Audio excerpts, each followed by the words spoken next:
Hello everyone and welcome to another episode of Q&A. We are all reunited after E3 and Computex adventures and back to bring you the answers to all of your burning questions. I'm Jenny.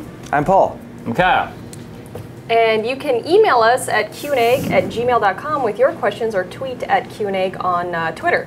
So, questions. Yes, Jenny. Scary. Dmanduck asks, what is the best experience you've had working for Newegg? It sounds demanding. Well, I'll go ahead and start. As far as like a rewarding experience, I think what jumps to my mind most recently would be PAX East this year, because that was the event where, like, I normally don't get a whole lot of like people stop me on the street or anything like that for the YouTube videos we've done, but at PAX East, like, so many people came up to me, said hello, said they liked the videos or that they watched the how to build a computer tutorial, that sort of thing, and it was an amazing amount of positive feedback. It was very, very rewarding and kind of helped keep me going through the weekend, because it was a long experience. It's very difficult, but so being famous is your not is being. your most rewarding. I'm not famous. Wow. It's just at certain events where you have a gathering of people who are like-minded, and I was very happy that so many people thought to come up and say hello.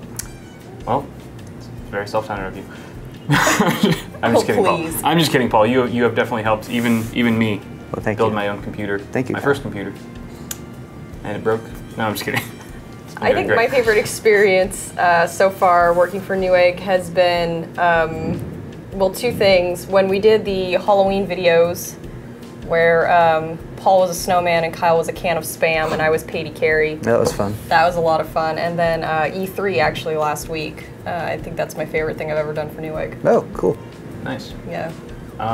There's been a lot of rewarding experiences for me. I can't really think of one that stands out way far above the others, but so I guess I'll just go with the most recent, which was Computex. I think we killed it on the event coverage this year around. I mean, just compared to the numbers that we were able to achieve last year. I mean, Mr. Lamb calculated the average view count per video that we had done, and it was like something like 14,000 per video. And usually in the past, our event videos don't usually even come close to like 10K. You know? They're usually a lot less than our regular content. Yeah, and I think it was just a really nice combination of you know, the new format that we do, where we kind of just go around the booth and get all the highlights instead of just covering everything, so it's not too much spam for you guys. So condensing the information to be more precise, and also changing the thumbnails up and the titling. I think all those things combined really helped us push forward with this event, and it was really nice to see the results of that. And you got to sit in the hotel room a lot. Yep. With an AC, with air conditioning and a beer in my hand. It was pretty epic. That's after you were done with your work day, right? Of course. Just as a not reward. during. Well, thanks, Irish Ducky. Next question comes from BadgeronCrack. When will the guys do a sexy calendar? They want to know. People have been asking you guys, and I have been pushing this for some time. Well, maybe after we do the hike that we're doing next week, maybe that'll help us get a bit more toned, a bit more sculpted, you know. Paul, your viewers love you for you. Right now I'm working on, I got a 4-pack, but I think I can probably expand it to like an 8-pack. I'm very flabby around here, actually. So I've got a 6-pack, but it's at home in the fridge. Bada boom. If you're talking about this, I've got a nice solid 1-pack going on here. Just one big muscle. That's right. You guys don't care, right? Nah. It's what's on the inside that counts. Yeah. I think our posters would, or our calendars would sell pretty well, though. I mean, even before we worked out. I mean, our bodies are already perfect. I think Steve would have to do his own, though, for our female viewers. We need to get we need some vendor sponsorship. We need to be like posing with like an Asus motherboard, video or like card, placed strategically. Fans. Yeah. Oh yeah. Okay. Striderstweet, Strider, who's one of our most supportive supporters. We appreciate him. He asks, our opinions as PC gamers and techs. What do we feel about console parity? Recent case in point, the Watch Dogs disabled graphics features found. Yeah, really. I find most consoles to just be parodies right out of the box. You guys are on fire today. Parity. Parity. It sounds like parody. You just can't help it. We often see video games that are being developed be tuned specifically for the consoles because they have a larger install base and they want to make money. And that makes sense from a business perspective, but with PCs we know that they can always do more. And so it's frustrating to see certain things be cut down or delayed or that sort of thing when it comes to a game that's being developed across platforms. The Watch Dogs thing, I read a little bit more follow-up on that. Jason from Forbes was doing a bit of talking about that yesterday and the day before, and he said that they had actually some pretty good reasons for not including that, because even with the PC, there's also tuning that goes on there, because lots of people have lots of different computers, and some are much lower powered than others, and by turning on everything right out of the box, you can also have someone with a lower powered PC that could also have a poor experience that way. So I think it kind of goes both ways to some extent, but yeah, I always cringe or get frustrated when I see things that are delayed or things that are cut down or things that are sort of neutered for the sake of the consoles as opposed to what you could potentially do on a PC. Don't you think, instead of just making it lower grade right out of the box, they could just make it higher grade, and the people with lesser PCs could just crank down the settings or turn off filters and stuff like that? Yes, they can, and there's also stuff like GeForce Experience and the AMD, whatever the AMD thing's called. I should know that, but I don't off the top of my head. That will go and tune the game for you and set up your settings and whatnot. The Watch Dogs things was something that there's actually some really cool graphical effects and settings and depth of field and bokeh and that sort of thing that you could turn on. But really, unless you have a really high-end system, it crushes the frame rate. So I think that's why they didn't include those things out of the box. But the other nice thing is that you can potentially have patches down the road that turn more features on or add more content or that sort of thing. So yeah. I just hope they don't do that as much to GTA 5 PC port. I hope with an extra year to develop it and also being aligned with the Xbox One and PlayStation 4 that might be the case. Yeah. Hopefully. They've already sold all their copies that they're going to sell on the console for the most part. Mark Darwin, he asks, which is your favorite overclocked CPU of the last 5 years? He says mine is the i7-2600K.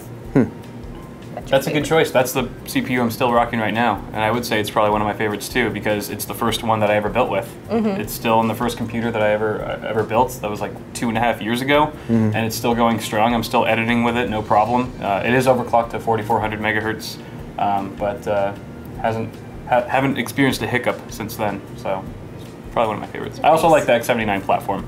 I have a 3960X or 3930K that still needs to be installed, and I'm looking forward to that as well. 6 cores.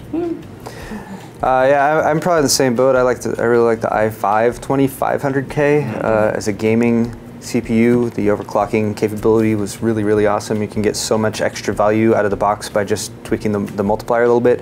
However, just recently I've been messing around with the Intel Pentium Anniversary Edition. $75 CPU. Yeah, which is so $75, dual core, and has a lot of potential for overclocking. It's not.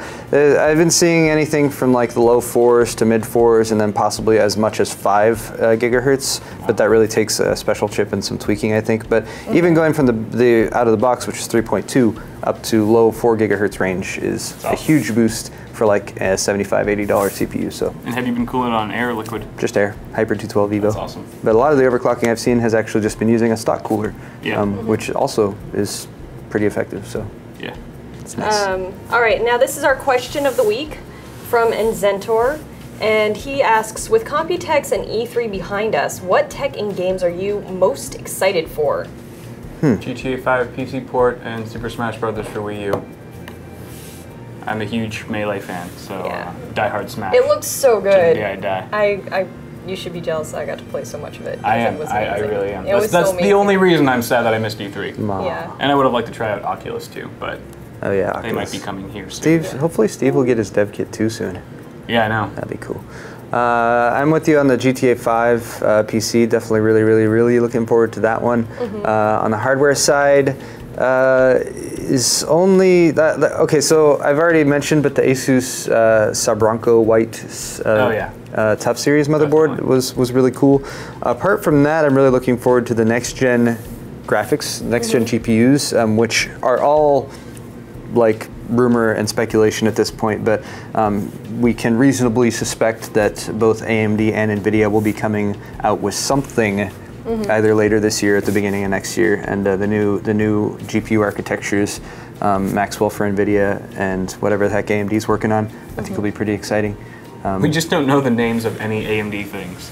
We don't know their GFE equivalent. We don't know I'm sure there's a code name in there somewhere. And I bet you it's a tropical island of some sort. Yes. Yes, it's an island. Maybe we'll get to go to the Bahamas for like a press day or something. That'd be cool. The tech I'm most excited about is Oculus, just because I like. Well, the experience was amazing, but also I like that the developers are working really hard to make it a thing that everyone can have. Like, they want one in every house, and they want that to be a reality. So they're going to make it as a a real reality. Real reality. Just smack him. I'm hurting Paul's head. It's going to explode. As far as games go, I'm also super excited about Smash Brothers. And I'm also really, really excited about Little Big Planet 3. And I will be buying next week.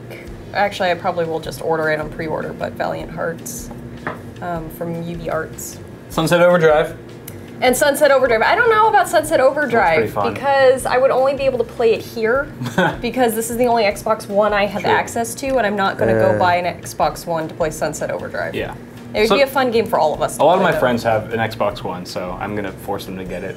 Nice. And reap the benefits. All right, thank you everybody who heeded my cry for questions this morning on Twitter. I really appreciate it. All of these came directly from my follower base, so I really appreciate you guys.